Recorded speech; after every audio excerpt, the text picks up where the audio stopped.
Hey, this is Lori Barnes from Kepler College. I am here with Marie O'Neill to talk to you about astrology coaching.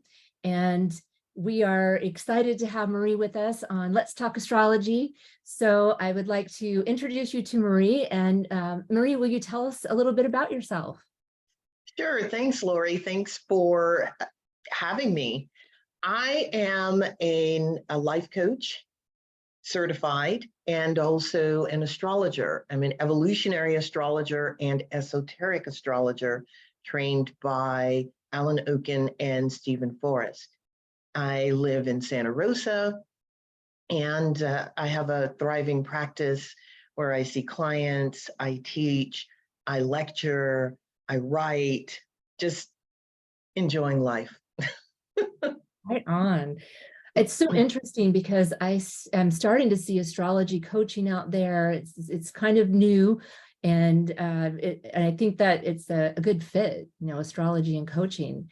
So, but a lot of people may not have heard of it yet. So tell us, what is an astrology coach? Yeah, that's a very good question. And before I say that, before I talk about that, I started as a life coach first. I started as a coach first and then added astrology to it. I was studying both at the same time, but just became certified as a life coach first. I find that being a life coach and an astrologer is a way to help the client evolve, help them to work through issues that they have on a continuous basis versus just being an astrologer and seeing the client once a year or maybe twice a year. As a life coach, you sit down with the client and you work out what it is they want to work on. You're a co-collaborator. You're not telling them what to do. They're telling you what they want to work on. And you come up with a plan of how often you're going to meet. Usually it's 3 times a month. Some people want to meet twice a month, but usually it's about 3 times a month that you meet with that client. That client sets the agenda. You don't set the agenda. They tell you each week what they want to work on. And you're looking at their chart.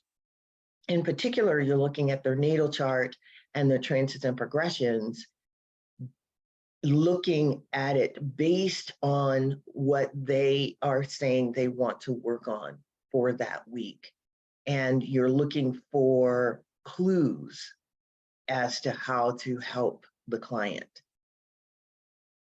I hope that answers that. Yeah, I mean, it's fascinating. And I think about the different healing arts out there. My background is as a psychotherapist, and so many times I wanted to bring astrology into the counseling room, and I wasn't able to do that in my former work, but now I am, and you can do so much more, right? I mean, I think that's probably the dream of many astrologers, is being able to go deeper with your clients. So there's probably a significant difference, right, in what you would do in a consultation, an astrological consultation, when you're doing coaching, versus when you're seeing someone for an astrological consultation. But that might be the only time you speak to them, right? Or, like you said, maybe they come back once a year or so, but you're not really getting to go deep. So Right. how do you structure, how does that look differently for someone that you're working with in coaching versus a straight astrology consultation?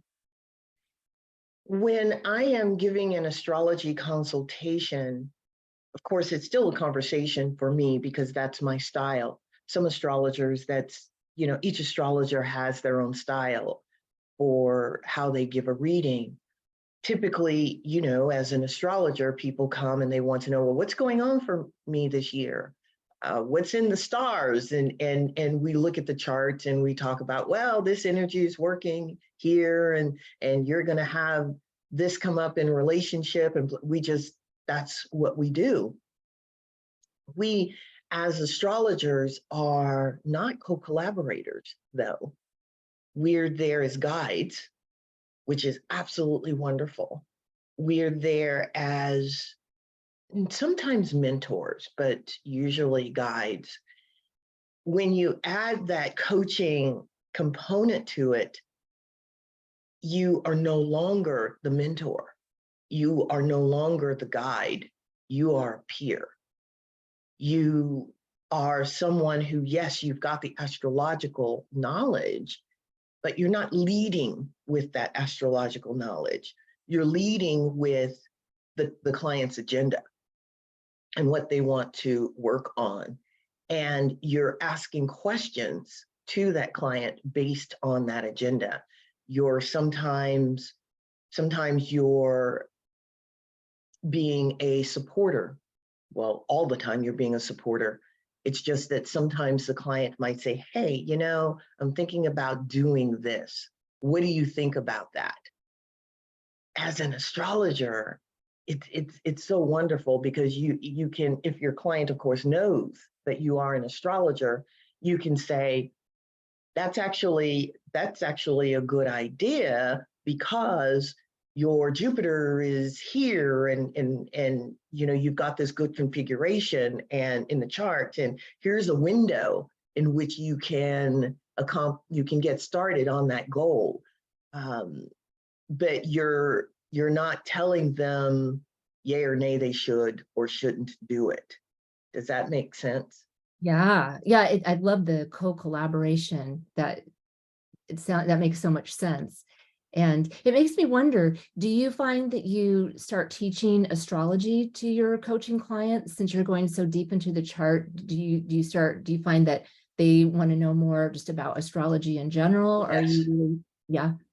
I have to, because it's, you know, it's challenging as an astrologer to speak in layman's terms because we're so used to talking about the planets and their aspects, and yet we have to translate that.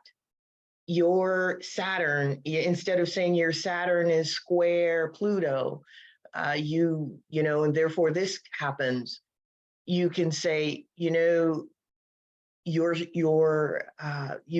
would break that down and say, you know, this relationship is going to be more challenging because of the energy that is working between these two planets. So it becomes challenging, but it's a good challenge because you're learning too, as an astrologer, you're having to speak in layman's terms. And even when you talk about the planet, you are having to dive deep into the energy of that planet and telling that person what that planet means and in that particular sign. Because a lot of clients, or my clients, some of them will say, well, why? Why is it hard? Why? And so Yeah. then, and once they say that, it's game on. Let's talk. Let's talk about it. This is why.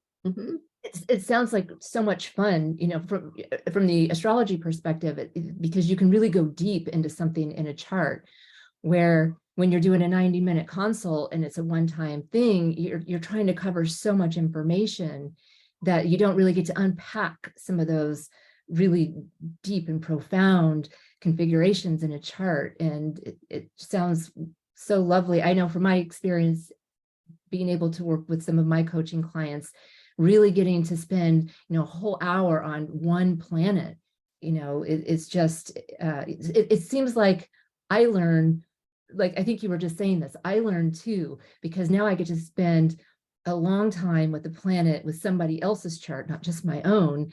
And so I get to understand that planet deeper. What is your experience with that? Yeah, I definitely, and yes, and I get to invoke the energy of that planet as I'm talking, because I'm talking and I'm explaining the energy of that planet. That planet is active, it's alive.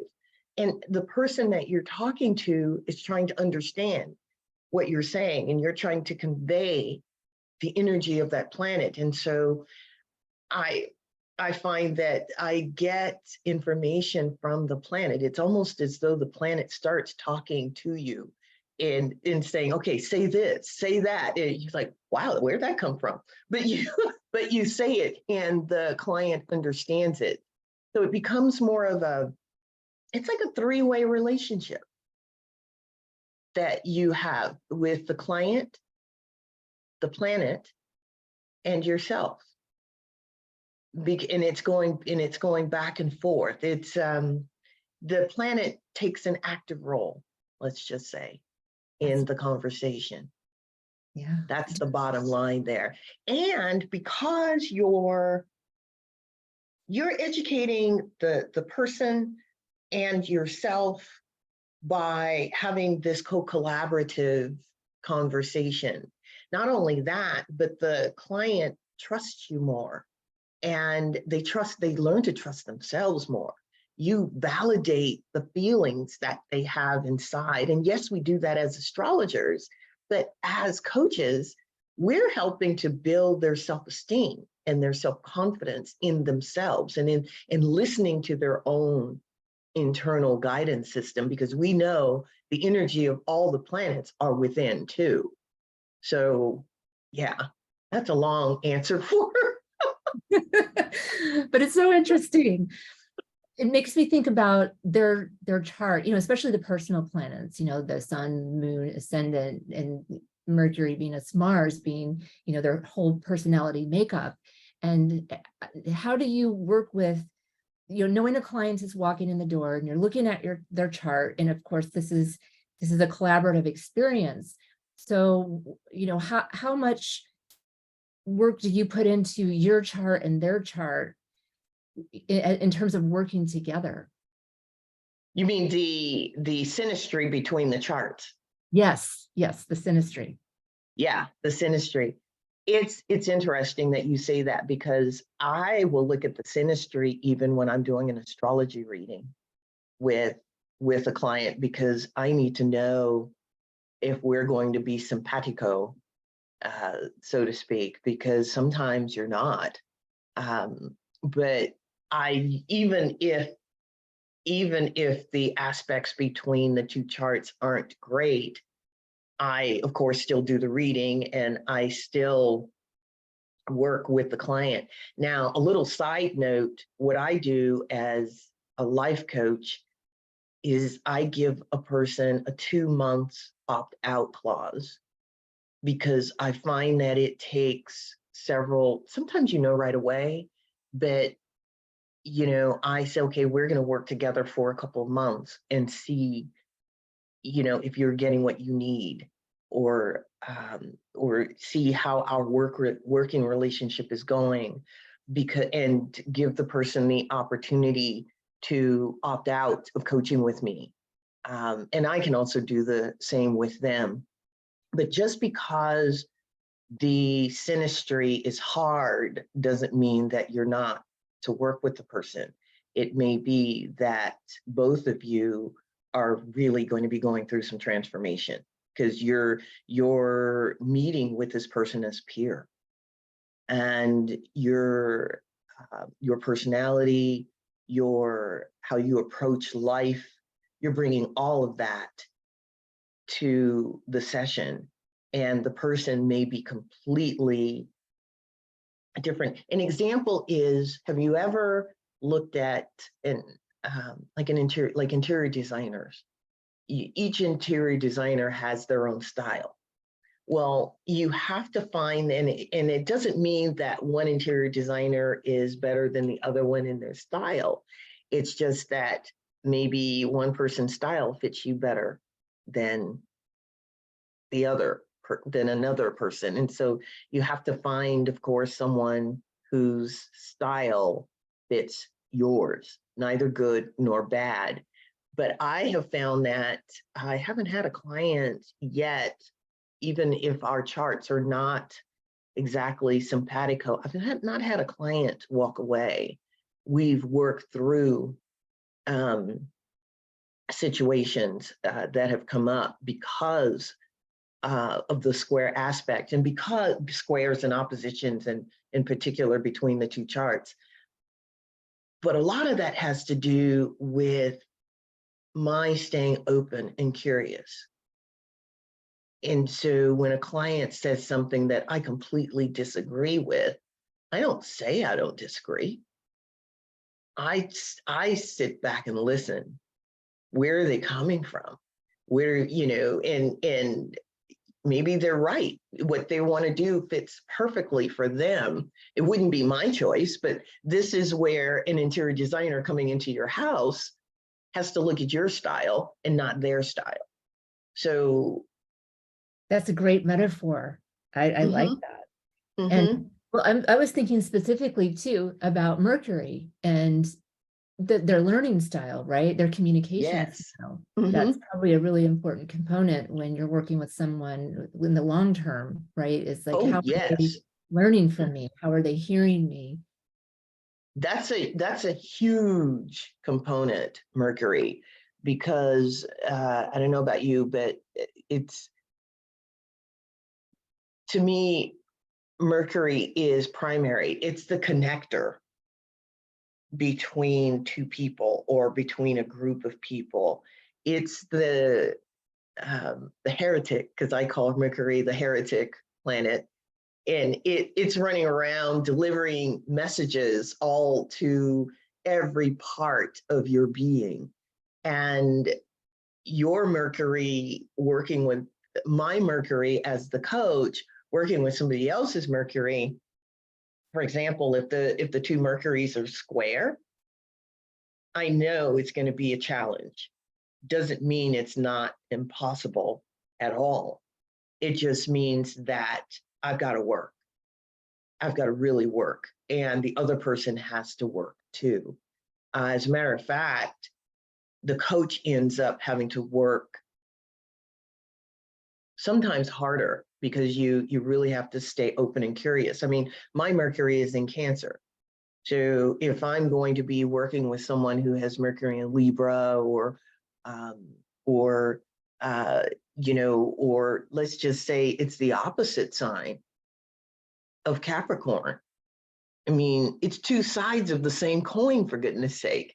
And yet it's an opposition. you, and you really got to work because I'm all feeling in my communication. I feel like this. And Capricorn said, no, I think and being okay with it.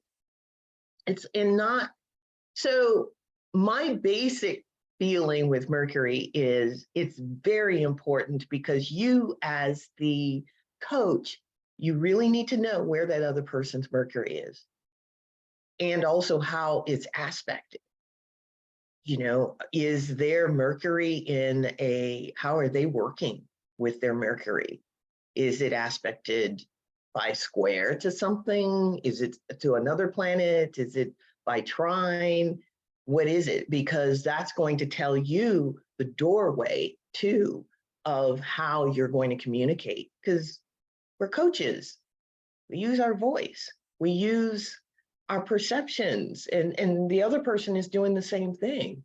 So, and we remember we are to meet a person where they are. And that means that you must know their Mercury. Even when I don't know the person's chart, when they haven't given me their information, I'm always looking to see if I can figure out what sign the Mercury is in by the way they communicate to me, because that's going to say a lot. Yeah. It's going to say a lot. And then also even the rate of speed in which you talk is important with Mercury. There are some people who are so quick and they just rattle it off. And yet, for me, I'm Mercury in Cancer because I feel I don't talk fast. It's an impossibility for me to talk fast. So if you're looking for someone who can just rattle it off, you wouldn't work with me. That's Yeah. yeah. So I'm curious, have you noticed any sort of trend or, what's the most asked for goal, when people come in? Are they Do they usually come in with a specific goal, or are they coming to astrology coaching to peel back some layers and for more self-development and self-knowledge? Yeah, that's a very good question. Typically, I mean, I've seen several types of clients. Usually they're in some crisis, though, is why they come. And sometimes their marriage is ending or on the rocks. Sometimes they've been fired from a job and they just, they don't know what to do. What type of career should I have? Or sometimes, but yeah, usually it's a crisis situation. And most clients today know that, and they didn't back when I got my certification, but they know today that when you hire a coach, it's not a one-time deal. This is a relationship, and you're going to be doing some work to delve deep in yourself to find out what tools you have to work with, or how you're going to maneuver this next phase of your life. So I mean, the client, it's really sensitive, because it's trauma. It's trauma that has brought the person to the coach. Not always with the astrologer. I mean, a lot of times it is, but sometimes people get an astrology reading because it's a part of their self-care. They do it on a yearly basis, want to know what's going on. But if a person is smart, they would have a coach. They would have a coach that they work with consistently, because you don't want to go to a family member. You don't necessarily want to go to your minister. You want to go to somebody who is totally unbiased. And as a coach, you have to be totally, unequivocally unbiased with the person walking through your door. It makes no difference what their political affiliation is, or their sexuality, or any of that. That is, yeah. So And someone comes to you and you have established what they're there for, and you're developing the relationship, and you see that they maybe more on the surface level, that they're really struggling to peel back some of those layers, which coaching is so good for. How do you help them? I guess my question is really, when astrology coaching meets coaching, or astrology meets coaching, you have now two disciplines coming together. So you have two tools instead of one. I think that astrology brings so much clarity in. And so, my question is really around, this bonus is not the right word, but you know what I mean? If you were coaching and you didn't have astrology, you wouldn't have as much information, right? The astrology gives you the information. And as I like to say, coaching can sometimes be like throwing a dart at the calendar, because astrology gives you also that information about timing, that without that in coaching, there could be things happening that are so clear from the astrology chart. And if you didn't have that, you might be giving information that is the right information at the wrong time. That makes sense. Yeah. So I'd just like to hear your experience of that and your thoughts on that. Yeah, I've had a few clients who because of fear, they weren't quite ready to go deep. And with the astrology chart, of course, you're looking at the triggers. You're looking at the planets that are coming along to trigger when you can ask certain questions, or when you can actually push a little bit harder, because you know that the person internally is going through a war. and but yet they've got this fear. And if you have, here's the other thing, if you have built a strong relationship with the person and they trust you, when you ask the right question at the right time because you've looked at the triggers, they're not going to clam up. They're going to, because they trust you. Trust, so key.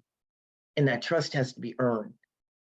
So you definitely are looking at the chart to know when to ask those questions. And you over time, you figure out how best to work with that client based on their chart. Sometimes, or most of the times, when I'm looking at a person's chart, yes, I have preconceived ideas of who that person is and what is going on with them. But when they sit down, their level of consciousness is determining what's actually manifesting. And I might be looking at a chart and saying, ooh, I don't know, this one's going to be a tough one. And yet the person has, without knowing astrology, been working that muscle of a particular planet or a particular aspect, and they come in and they're just ready, and you don't know that unless you're sitting in front of them. So to answer your question, I definitely look at the triggers and I poke. I ask poking questions just to see, because you don't want them to fall apart. And people, with their fears, they're afraid of falling apart and not being able to put themselves back together. Or if they fall apart, they're just going to be just out there and not knowing which way to go. People are afraid of that. So, you can chip away at that fear little by little. And with some people, especially people who have a lot of fire, they want to just go for it. It's like, let's just go for the jugular, and shouldn't say that way, but they just want to dive in. Whereas your water signs are way more, oh God, I'm going to hold on to this forever. I don't know what to do. I don't know how to let it go. And I find that even with the water signs, if you ask the right question, they'll go deep. They'll go really deep. Yeah. Yeah. But yeah, looking at those triggers is so important. I think so too, because when I think about coaching, and there's different kinds out there, granted, but I always think that coaching is accountability and goal setting, and every week you're supposed to meet some sort of benchmark, where astrology coaching is more like, we're going to see where the benchmarks are, because astrology is going to help us figure that out. So would you say that's one of the bigger differences between regular coaching and astrology coaching? Yeah, that is a big difference. And I find that with the astrology piece, the person moves faster. They achieve their goals faster because they've got an astrologer sitting in front of them. I also, when I'm working with someone, I tend to, if I can, if they're open to it, I like to do an astrology reading first before I work with them as a coach, because I want them to be on the same page and I want to be on the same page as them. So I don't put on the coaching hat initially. I put on the astrology hat. And let's talk about your natal chart and what your goals are, and what are your gifts? What are your strengths? Where's your shadow? What do you need to be looking out for, so that they can keep that in mind during the coaching relationship. And I can also refer back to it and refresh their memory. And also, doing the transits and progressions chart for them too. Both are key for, I mean, I just think that it moves people through faster with the coaching process if you can do that. Yeah. Yeah. So I'm sure some of our listeners are thinking this question, so I'm going to ask it. How does someone get trained to be an astrology coach? How do you get to be an astrology coach? And I'd love to hear Wow. your story of how you became an astrology coach. Well, back in 2005, went to an astrology school that was online, actually. Back then, of course, we didn't have Zoom. I think we had Skype, but I'm not sure that we even had that back then. But I am a firm believer in certification.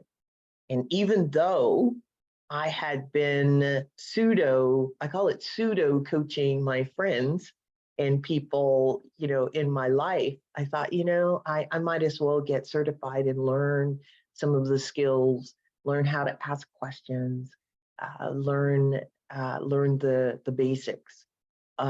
Because I didn't even know at the time that it was important for me to have to use my own style.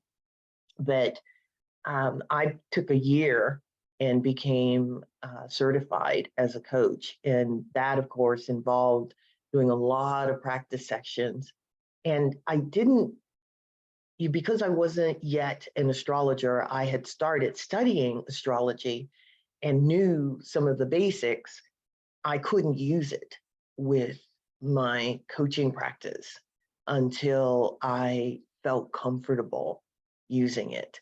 And so there are many schools out there in which you can become certified as a coach, but I don't know any schools that teach coaching specifically to astrologers.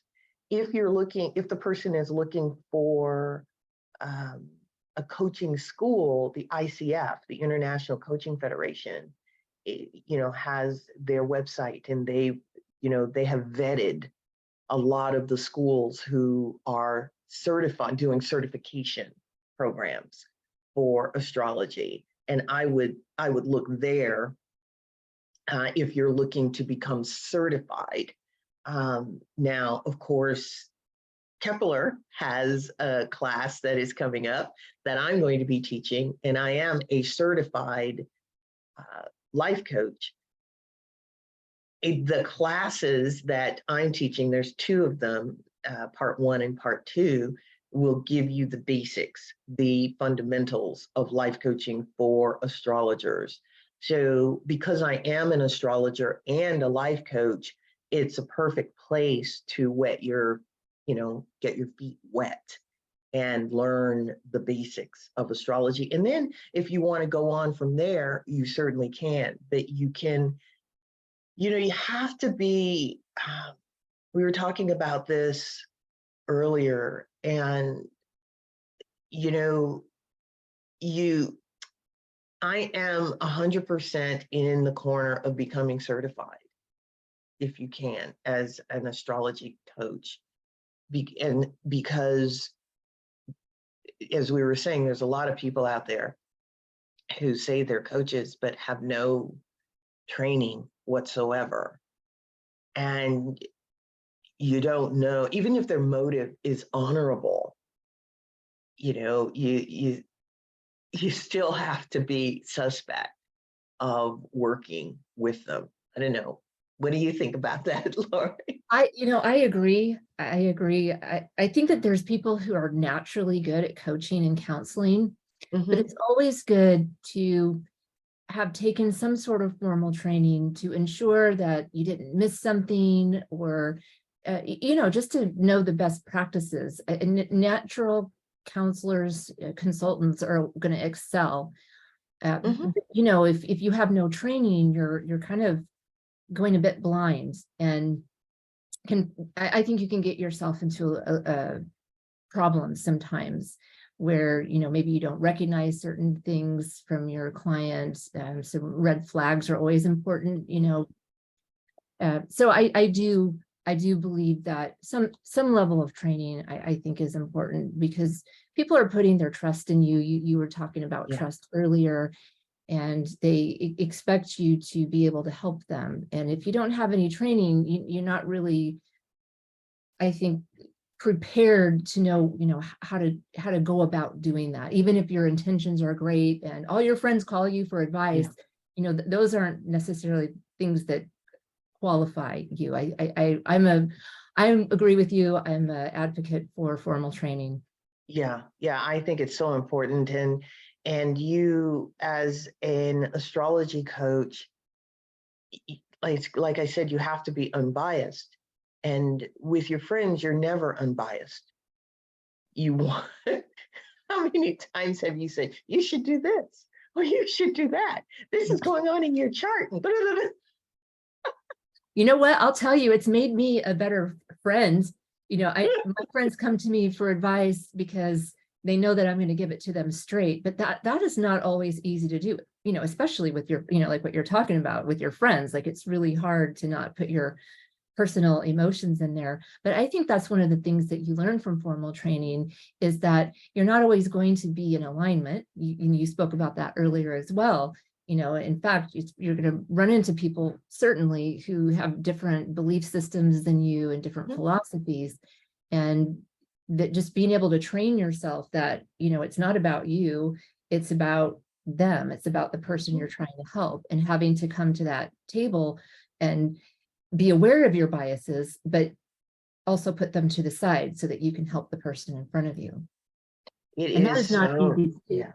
It is right? not easy. It is definitely not easy.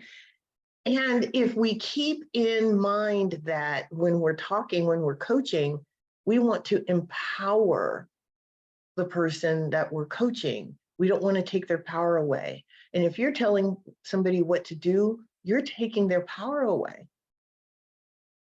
And that is not good. What happens when you're not there? Which there will come a time when you're not there. So they need to know to trust their own internal guidance system. Mhm. And so, that the questions are so key, because sometimes you want to just jump in and use, oh, I know what the answer is. But how many times, I've had this happen. I mean, I think we all have, especially when we were kids, our parents or whatever say, you need to do this, don't do that. If you do this, you're going to get in trouble, and blah, blah, this is going to happen. Or, or anyway, bottom line is you learn from experience. I mean, it's fine to have somebody tell you in some cases what to do, but you really don't learn it. You don't integrate it until you have the experience of it. So if you're the coach and you're asking questions, you're prompting that person's mind to go searching, to do the contemplation, which is what you want, so that they know what their answer is in their bones. They're not just taking what you're saying as gospel. You don't want that. No. Well, you were speaking to that earlier when you were talking about empowerment and being a co-collaborator. Like, what better gift can you give someone than helping them discover the answers and find their way? Even if like this would be probably the best thing you could do, just telling them, like what you're saying, just telling them this is probably the best thing to do, probably not going to be all that helpful, because they didn't go through that experience of that transformation, and that feeling of discovering it myself and being so excited, from making that next step. Oh, yeah. I know, as a prime example of that, I was having a Zoom call with a couple of friends the other night, and one of my friends she's a psychotherapist, as a matter of fact, and skilled at asking questions. And I was going on about something, and she just asked the question. And I stopped and I thought about it, and it's like I couldn't give her an answer at that time. I just figured I'll contemplate it. Well, lo and behold, the next morning I woke up with the answer, and it was coming through my being. She didn't tell me what to do, even though I'm sure she knew.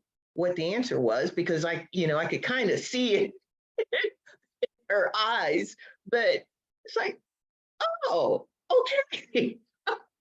But she made sure that she didn't take my power. It was perfect. Yeah. Well, hey, and Pluto just went into Aquarius. This sounds like a very Pluto and Aquarius. We've left Capricorn where we're going to tell you what to do, and Oh, that's so perfect. yes. We've So got 20 years of this. right. Oh, we have a lot of time to experience this. So speaking of questions, what are some good questions that someone might ask a prospective astrology coach to see if astrology coaching is for them, if this particular coach is a good fit? What are some questions that you would recommend? Well, you want to talk to a prospective coach about, number one, their experience, how long they've been doing this, what their, I mean,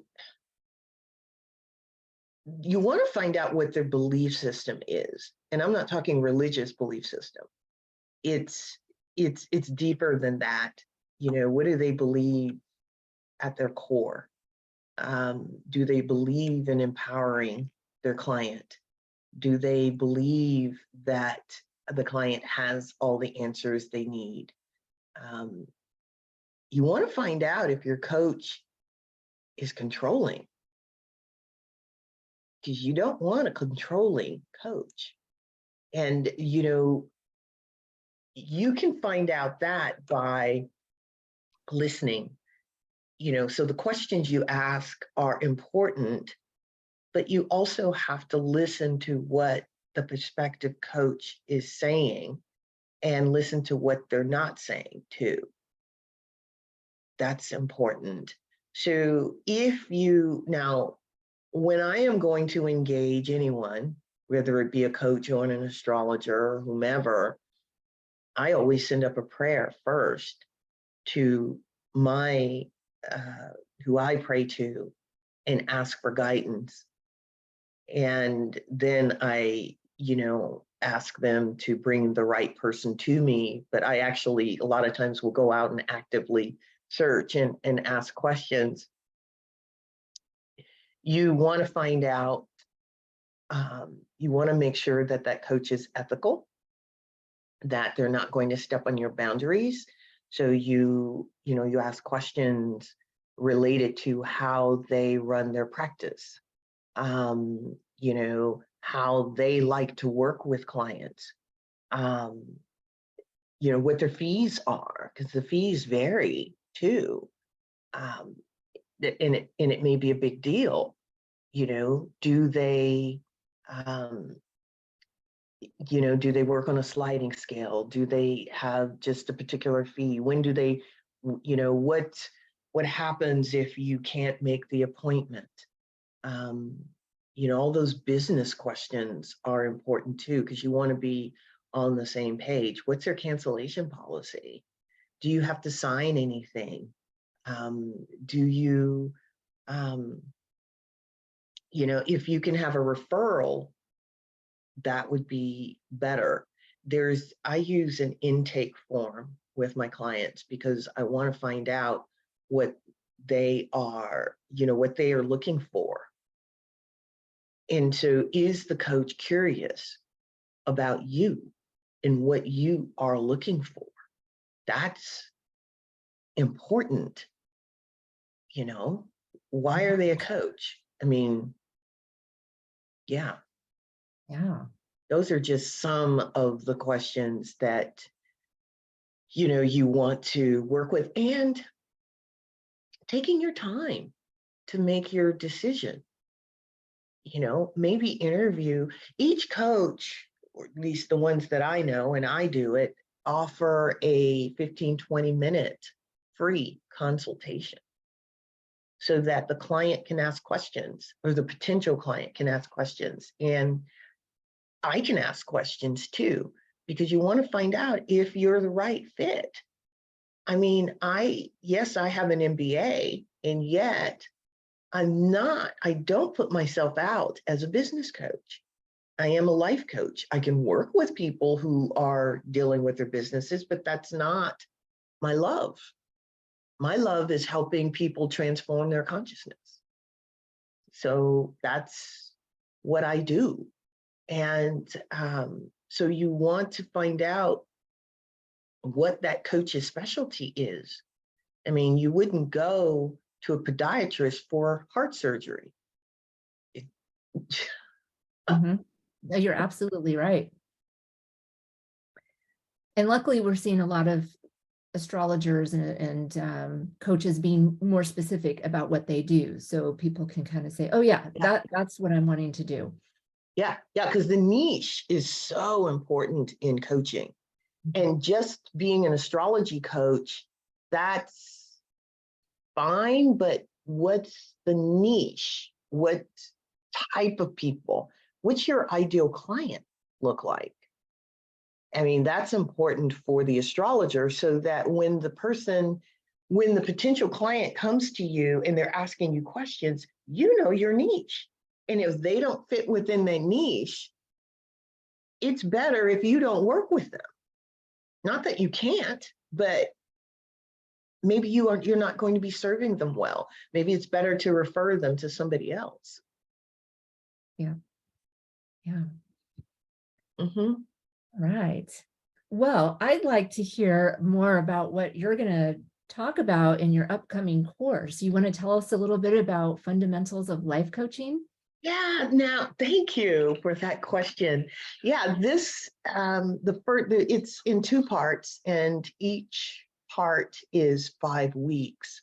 We're going to be doing some practice sessions. We're going to talk about um, the basics of life coaching. We're going to be talking about Mercury and looking at the chart, and the person. We're going to look at some sample charts of students in the room who will be taking the class, and having other students ask questions based on what they're seeing in the chart.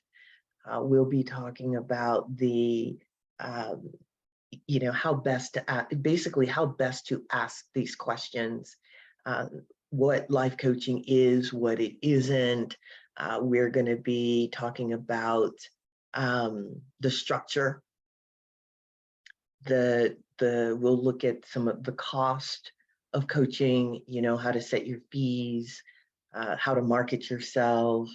I'm just really excited about this class, and I feel very good, and hope that a lot of people sign up and are curious and just want to spend a Saturday afternoon learning about themselves and about coaching.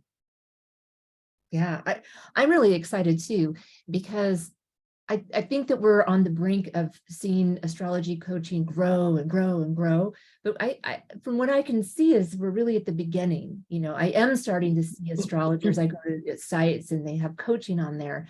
This is a fairly new thing, I think, from my perspective. Mhm. And I just think it's very exciting. And as somebody who is part of Kepler College, we are really excited to be able to bring this to our community. So yeah, it's interesting because I've been using astrology and coaching together for quite a few years, and I've always felt like the lone wolf out here. Well, maybe I shouldn't say wolf, lone bear out here. Because in the astrology world, it's, yes, I'm an astrologer and a life coach. And yet in the life coaching world, they're a little, when I talk to my peers who were just life coaches, they don't quite understand the astrology piece. And so it's wonderful that there's curiosity and people are seeing the value of marrying both, because I believe this is where astrology has to go. I believe this is what we must do to stay relevant. because typically when we're talking to a client, we're talking about the planet signs and all of that. But the person, how do they use it? I mean, they, like you said, they come in for an hour reading or even a 2-hour reading, and okay, I've got this information, but what do I do with it? And Right. that's where the coach comes in. This is, This is the true use of astrology. The true benefit is when you can really work with the charts. So this is really amplifying how much astrology can help someone. because Yeah. that's what they want. That's what 99% of the population out here want. And we have to give it. And I do believe that astrologers who are psychotherapists and psychologists who have that type of education end up having a better grasp on how to work with the client. Now, as a coach, you don't have to have those certifications. As a psychotherapist or psychologist, you're coming in as a peer, but you're letting the client know you're a peer. You're not a psychotherapist or a psychologist. So Right. in a lot of ways, I find it easier. I mean, I find it easier to work with a client because I show up, bring myself, bring questions, stay in the present moment, and just stay open and ask questions in the moment. I'm not thinking about the question to ask as the person is talking. I'm staying with them. And sometimes validating what they're saying, sometimes asking questions, sometimes looking at the chart going, okay, this can work. This is a time frame that would be good for that, as I said earlier. And what's wonderful is you don't have to be an expert to be a coach. Yeah, and I think that that is a big difference with regular psychology. There is positive psychology now, which has definitely brought some good things into the world. But when you think about psychology or psychotherapy, it's like you're working on a problem and therapy is supposed to fix it, right? Whereas coaching is like you're helping someone with self-growth, self-development, a self-transformation, having an experience of just expanding, and it's a different feel, and that's what really attracted me, being an astrologer for many years and a psychotherapist, but separate, right? One was over here and one was over there, but when I brought them together, I mean, I'm ecstatic. Like, these two things go so well together. I agree with you. I think more and more people are going to be doing this, and I'm glad that you won't be the lone bear anymore. Right? Because there's one thing where there's oversaturation, where there's too many people doing it, but when there's undersaturation, that it's hard because it's not available enough. You don't hear about it enough. So I'm glad to see this growing and becoming more. Yes, I am too. And I tell you, I am a better astrologer because I am a life coach. And I approach even when someone's coming to me for an astrology reading and not life coaching, I can't help but approach it through life coaching. Yeah. Let's have a conversation. Yes, this is what I see going on in your chart. What are you looking for? What do you, Yeah. oh my goodness. Yeah. Right. You have 2 years of Pluto. Let's talk about that in 90 minutes. Well, it could be better. Right. We I could can't talk tell about you. that a little longer. I know. I can't tell you how many times I've had people come to me for astrology readings. And, I've done all this prep. I'm going to talk about, their sun, moon, ascendant. I'm going to talk about their transits and progressions. And we end up focusing on a couple of areas in their life. And that's it. Yes. And it's perfect. Yes. This has been lovely. I am so happy to speak with you today and to be able to share this information with our people on Kepler College, our YouTube channel. So I want people to know how they can find you. So you want to share all of your information? Oh, sure. There's a couple of ways to locate me.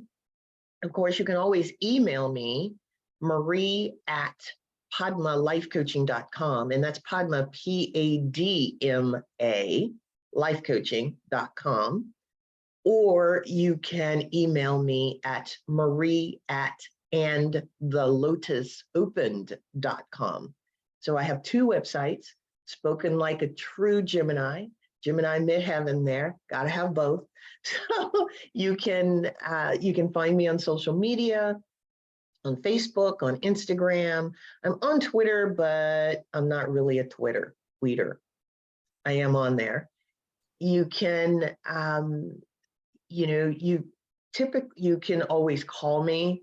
My phone number is listed on my website. I have a 1-800 number there.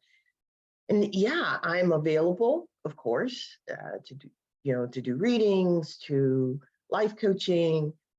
I'll be teaching, of course, this wonderful course. I'm really jazzed about this. So yes. Yay. And well, Blue Lotus, that's your book, right? It's And the Lotus Opened. As a matter of fact, I have it back here. I don't know if you see it. Oh, maybe not. Yeah, we see the outline of it, but you can't really read the title. Oh yeah. And the Lotus Opened. And the Lotus Opened. It's my memoir, which is about my transformation. It's the first 50 years of my life. Yes, I am over 50. And it's told from the viewpoint of this is what I went through. This is what I learned because of what I went through. And this is how I changed. So when you think about a lotus plant, and a lotus is a beautiful, lovely totem, it has to go through the mud, in order to come up and be beautiful. Therefore, that's why the name of my business is Padma Life Coaching, because Padma is the Sanskrit word for lotus. And so, yeah, so I wrote the manuscript and for my own healing, and decided a couple of years later, I would put it out there for other people in the hopes that it would help them to transform themselves. If you can look at a person's life and find some similarity between your life and theirs, maybe something that happened with theirs can help you with yours, as far as helping you to get through particular difficult times or challenges, or even the good times. How do you maneuver that? So that's why I went ahead and decided to publish it. Yeah, stories are powerful, right? Yeah. Oh my goodness, they're very powerful. And letting people know that even though you go through, and we all go through trauma, it doesn't mean that you have to live in the trauma. It doesn't mean that you can't heal the trauma. I mean, healing it as much as you can. It doesn't mean that you have to wear it as a badge, or that it has to define who you are. It's a book of gratitude about life in even the traumatic experiences. And it's a book about evolution of consciousness, my own, which I'm still working on. It's never ending. Right, it's the process. It's the journey, not the destination. Isn't that the truth? I love that statement. I always call it a Sagittarius statement, but I just, love it for anyone, any sign. Okay. It's good. So yeah. Well, it's good.